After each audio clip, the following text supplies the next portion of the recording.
دعاء. اللهم إني أسألك باسمك العظيم أن ترفع قدري وتشرح صدري وأن تجعل الجنة داري ومستقري. اللهم إني أسألك باسمك العظيم أن تسعد قلبي سعادة لا تغادر تفاصيل أيامي أبدا.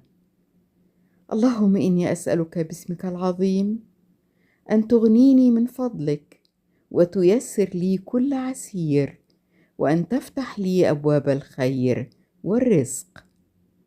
اللهم إني أسألك باسمك العظيم أن تنير بصيرتي وتهديني إلى الحق والصواب وأن تجعلني من عبادك الشاكرين الذاكرين.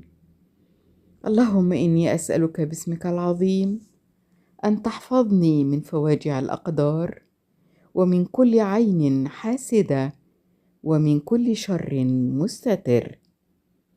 اللهم إني أسألك باسمك العظيم أن تجبر كسري وتبدل حزني فرحا وهمي فرجا وعسري يسرا. اللهم آمين يا رب العالمين.